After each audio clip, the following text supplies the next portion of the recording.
Hello dear students, welcome back to our channel. मेरे प्यारे बच्चों, कैसे हो आप सब? आई होप आप सब बहुत ज़्यादा अच्छे होगे। तो आज की इस वीडियो में हम क्लास 10th का वर्कशीट नंबर 6 करेंगे और यहाँ पे हम पढ़ने जा रहे हैं वृत्त के ऊपर। तो बच्चों फटाफट से स्टार्ट करते हैं। क्या है, क्या क्या चीज़ें होती हैं एक सर्कल के अंदर? वृत्त को क्या कहते हैं इंग्लिश में? सर्कल।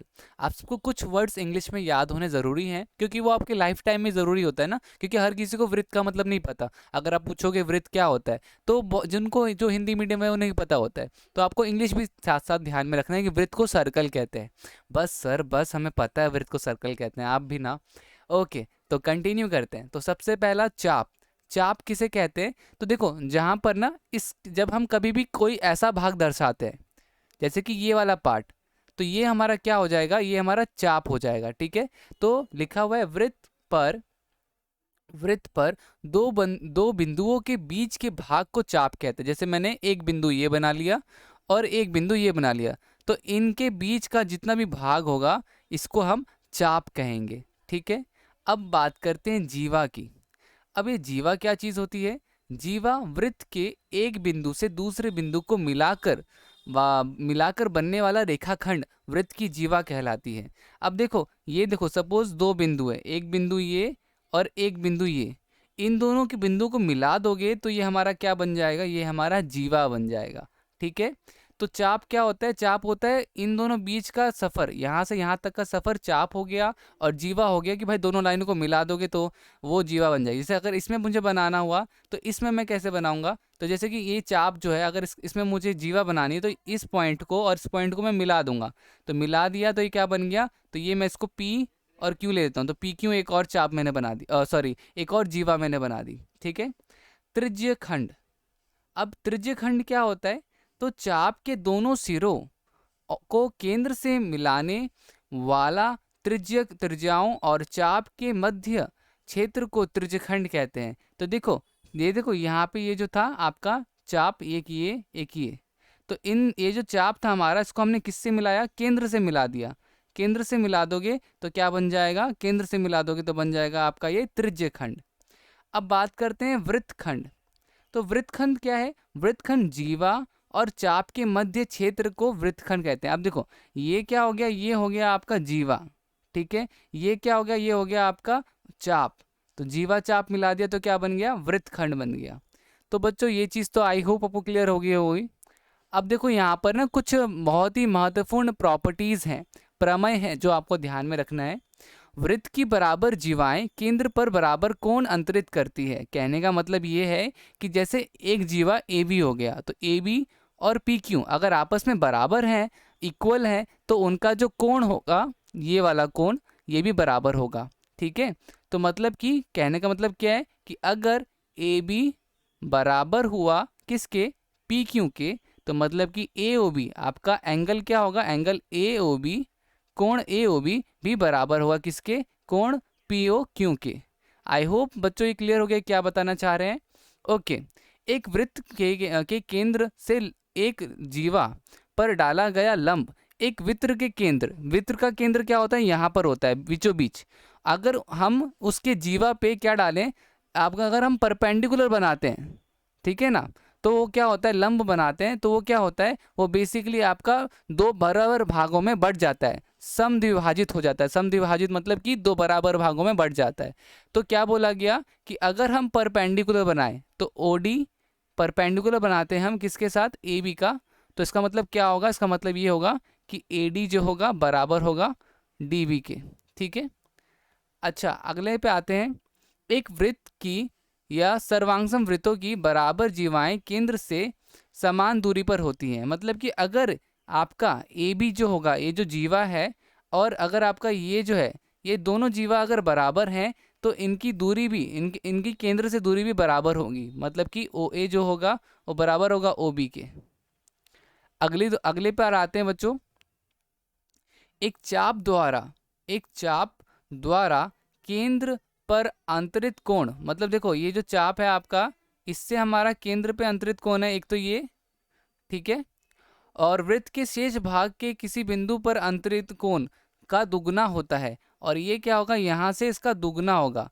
मतलब कि ये 100 होगा तो यहाँ पे वो 200, मतलब 100 नहीं, ये अगर 60 होगा तो वो 120 होगा, ऐसा। ठीक है ना, तो ये हो गया।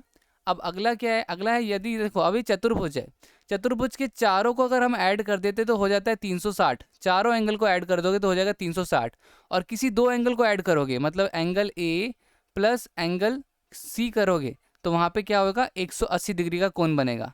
ठीक है, अब अगला देखते हैं, एक ही वृत्तखंड के कोण बराबर होते हैं। अब जैसे कि हमारा ये क्या हो गया, हमारा ये वृत्तखंड हो गया, ठीक है, ये हमारा क्या हो गया, पूरा का पूरा वृत्तखंड हो गया। अब इसी के इसके ऊपर जितने भी आप बना दो, अगर ये वाला एंगल जो बना है और ये वाला जो एंगल बना है, तो दोनों के बराबर, दोनों का कोण जो होगा बराबर होगा, एंगल ए जो होगा बराबर होगा। तो ध्यान रखना कि नीचे वाला जो आधार है ना आपका, वो सेम होना चाहिए। अगर ये आधार सेम है, इसके ऊपर जो भी ट्राइंगल बन रहा है सर्कल के अंदर, वो बराबर होगा। ओके, तो बच्चों अब क्या है, अब हमारे पास एक बात बोल रखी है, वृत्त की सबसे बड़ी जीवा, एक वृत्त की सबसे बड़ी जीवा क्या होती है, तो जरा देखते हैं क्या लिखा हुआ है। एक वृत्त की सबसे बड़ी जीवा ना बच्चों एक व्यास होती है। देखो सर्कल है, इसमें सबसे बड़ी जीवा हमारी ये होती है, बीचों बीच वाला। ठीक है ना, तो क्या लिखा हुआ है यहाँ पर कि केंद्र से गुजरने वाली जीवा को व्यास कहते हैं, व्यास। तो हमारा पहला आंसर हो जाएगा यहाँ पर व्यास। ठीक है, व्यास।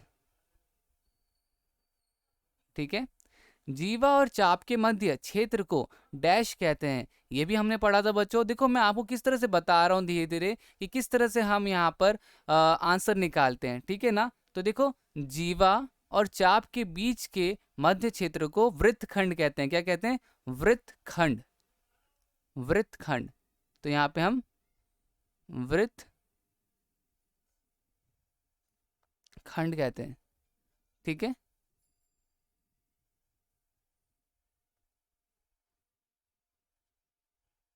ओके बच्चों। अगला, त्रिज्यखंड, चाप के दोनों सिरों को केंद्र से मिलाने वाली त्रिज्याओं और जीवा, ठीक है ना, त्रिज्याओं, इधर देखो लिखा हुआ ये भी कि ये क्या होता है, तो चाप के दोनों सिरों को केंद्र से मिलाने वाली त्रिज्याओं और चाप के मध्य, ठीक है ना, और चाप के मध्य का क्षेत्र है। ओके बच्चों, तो ये हो गया हमारे पास। अब अगला देखते हैं, दी गई आकृति में बीओसी एक वृत्त का व्यास है। बीओसी, बीओसी, बीओसी, ये कौन सी आकृति की बात, अच्छा ये इस आकृति बच्चों, ये इस आकृति की बात कर रहे हैं, इस वाले आकृति की। ठीक है, तो देखो बीओसी एक वृत्त का व्यास है, तो देखो बी ओ सी ये क्या है, तो ये हमारा पूरा का पूरा एक व्यास है, डायमीटर है। ठीक है, और ए बी बराबर ए सी है। ए बी का मतलब ए बी ये वाला लाइन बराबर है किसके, इसके, ए सी के। तो बताओ angle A B C, angle कौन सा, तो देखो एंगल कौन सा पूछा जा रहा है, एंगल ये वाला पूछा जा रहा है कि बताओ एंगल ए बी सी, ये वाला एंगल किसके बराबर होगा। तो बच्चों ध्यान रखो कि किसी भी ट्राइंगल में, जैसे मैंने ये ट्राइंगल बनाया ए बी सी, तो ध्यान रखो अगर इसके दोनों साइड्स बराबर होंगे ना, तो दोनों साइड्स अगर हमारे यहाँ पे समान है तो इनके एंगल्स भी बराबर होंगे। तो मतलब कि ए बी सी किसके बराबर होगा, तो ए बी सी जो होगा हमारा बराबर होगा इसके, ए सी बी के। तो यहाँ पे एंगल ए सी बी आ जाएगा। ठीक है, एंगल ए सी बी यहाँ पर आंसर आ जाएगा। यदि सर्वांगसम वृत्त की जीवाएं ए बी है और केंद्र पर बराबर कोण अंतरित कर रही है तो क्या होगा, तो बराबर कोण अंतरित कर रही है तो यहाँ पर हमारा क्या होगा, तो ये वाला ए बी बराबर सी डी होगा। ठीक है, अगला देखते हैं 6 वाला, ए बी और सी डी केंद्र ओ वाले वृत्त को बराबर जीवाएं हैं, तो इसमें ए ओ बी। अब देखो यहाँ पर इस वाले ये वाला डायग्राम इधर है, ये रहा वो डायग्राम। तो देखो हमें क्या दे रखा है, हमें ए ओ बी दे रखा है। ए ओ बी क्या है, ए ओ बी ये दे रखा है कितना, ये दे रखा है 80 डिग्री। ठीक है, तो बोला जा रहा है कि भाई सी ओ डी बताओ। अब सी ओ डी किधर है, ये देखो सी ओ डी। तो देखो अब यहाँ पे हम कैसे करेंगे, तो देखो बड़ा सिंपल सा है। हाँ, कभी भी जब दो एंगल्स आपस में ऐसे क्रॉस करते हैं ना, तो ये वाला एंगल जो होता है इसके बराबर होता है। तो यहाँ पर भी क्रॉस हो रहा है, यहाँ पर भी ये दोनों क्रॉस कर रहे हैं, तो ये वाला अगर 80 होगा तो ये वाला भी 80 डिग्री होगा। तो यहाँ पे ये भी हमारा क्या हो जाएगा, 80 डिग्री। तो तो बच्चों यही था आज की इस वीडियो में। उम्मीद करता हूँ आपको ये सारी चीज़ समझ में आ गई होंगी। वीडियो अच्छी लगी तो प्लीज़ लाइक शेयर कमेंट ज़रूर कीजिएगा, इससे मुझे मोटिवेशन मिलती है आपके लिए ऐसी वीडियोस बनाने के लिए। तो मिलते हैं अगली वीडियो में, तब तक के लिए bye bye and take care.